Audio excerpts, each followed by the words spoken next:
Dobrý! Ale moc nás to nepobavilo teda. My bychom radši, kdyby špatný.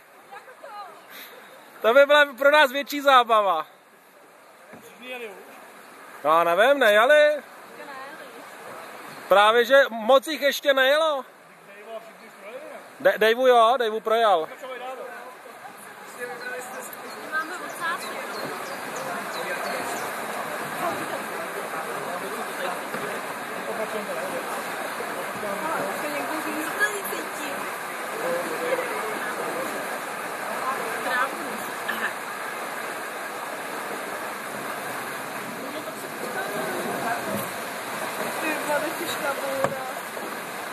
Kdo umí, ten umí, no.